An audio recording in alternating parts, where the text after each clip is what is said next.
only recently there were 3 concept changes in the prevention of cardiovascular disease. Next slide, please.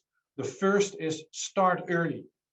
And that actually despite the fact that late is the highest absolute risk, we now understand that early means longer treatment and therefore less of a clinical horizon. So that's the first concept change, start early.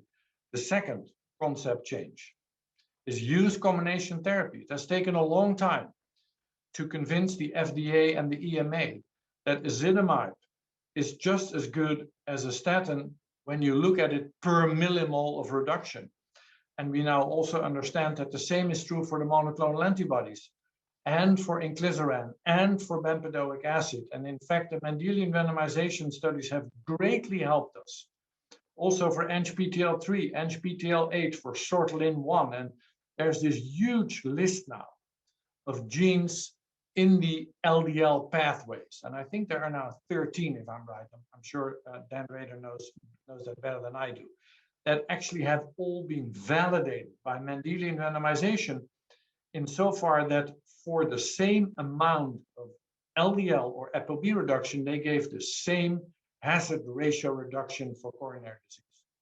And so that use combination therapy, because it doesn't matter much how you lower LDL as long as you lower it. Second concept change.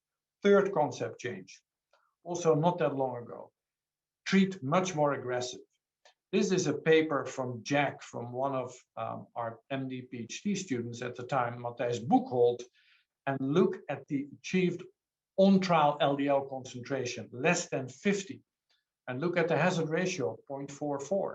And when you go up 50 to 75, it's 0.51, 75 to 100, etc., etc. This was one of the first attempts at defining that the lower is definitely better. Now, we already knew that from the TNT trial, of course, but here we have 8 trials that basically point to exactly the same thing. And what's also interesting here, there's no lower boundary for this safety, which is later, of course, much better confirmed by the Fourier trial. So those are the 3 important things, the 3 important pillars on which we now basically apply our therapy.